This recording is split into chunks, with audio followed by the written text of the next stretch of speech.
I grew up in Harlem on 113th Street and Lenox Avenue in the Foster Projects. I'm the fifth child from the top. My mother had 5 girls and 3 boys, and I have 5 girls and 3 boys. As of today, I have 22 grands and 4 great-grands. And above all, that's my legacy, my children. Growing up was a struggle. I never had too much to eat. When I went to school, the kids would make fun of me because they were always throwing their lunches away. And I was like, "You don't want that? Give it to me."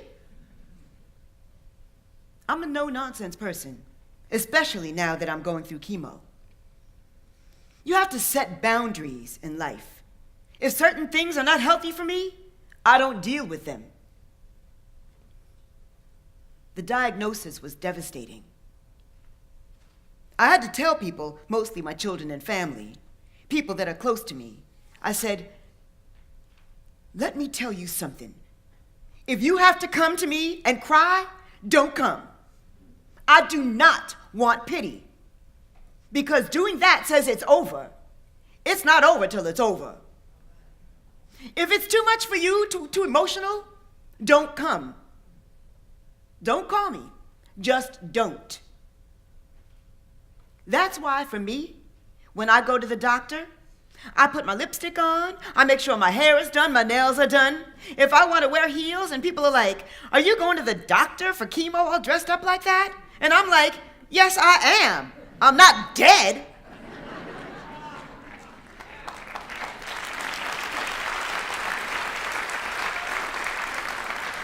Why am I going there all moping and dreary?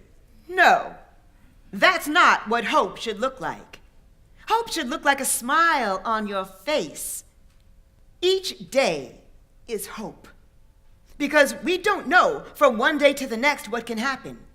For instance, years ago they sold my building and I had to move. I had all the 8 kids. I found myself homeless.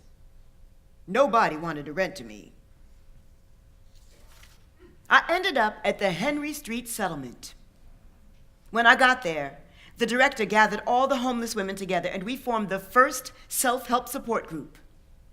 We met Mayor Dinkins, and because of what I went through, I spoke on panels about homelessness and childcare. We went to the House of Representatives. When Princess Diana came to visit, I got to meet her. While we lived there, my daughter graduated college. The hardest part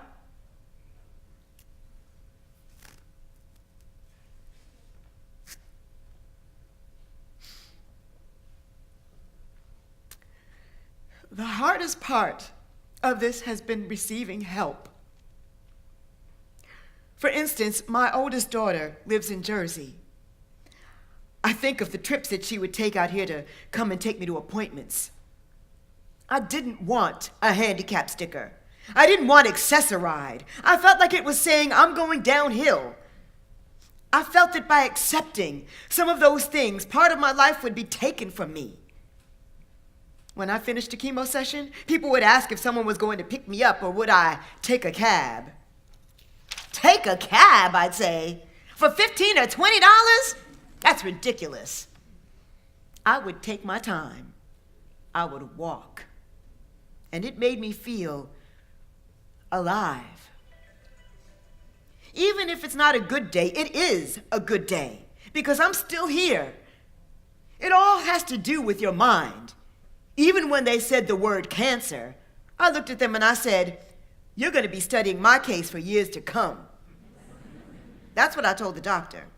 And at stage 4, an aggressive cancer that forces most people to be on a feeding tube, I've never, by the grace of God, ever had to be on a feeding tube. Do I have difficulty eating? No. Nothing wrong with my eating. Shortness of breath? I have none of the symptoms. The only thing that I can say is it's my attitude. It has to be. Yes, I actually believe that you make things happen.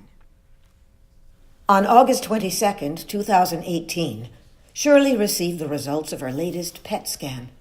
Her doctors at the Queen's Cancer Center told her that she was a miracle, and that although she would need to keep up targeted therapy and biotherapy, she could stop chemotherapy.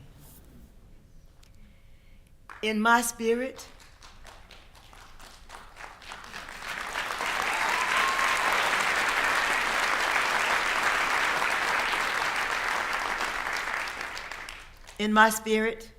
I always felt that I walked in wellness.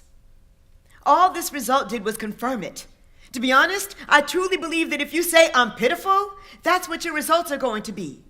Every time I got dropped off for chemo or after, I walked. And I told the doctors, I'm going to keep on walking because you keep telling me I have tumors in my lung. But I can choose. I can choose not to receive that, not to receive what you're telling me. So I'm walking. And it's a long walk.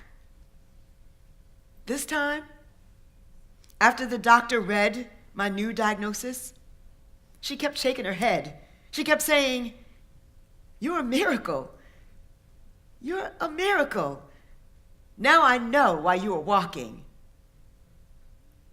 I just pray that my little glimpse of joy is going to give so many of you people a little light of hope.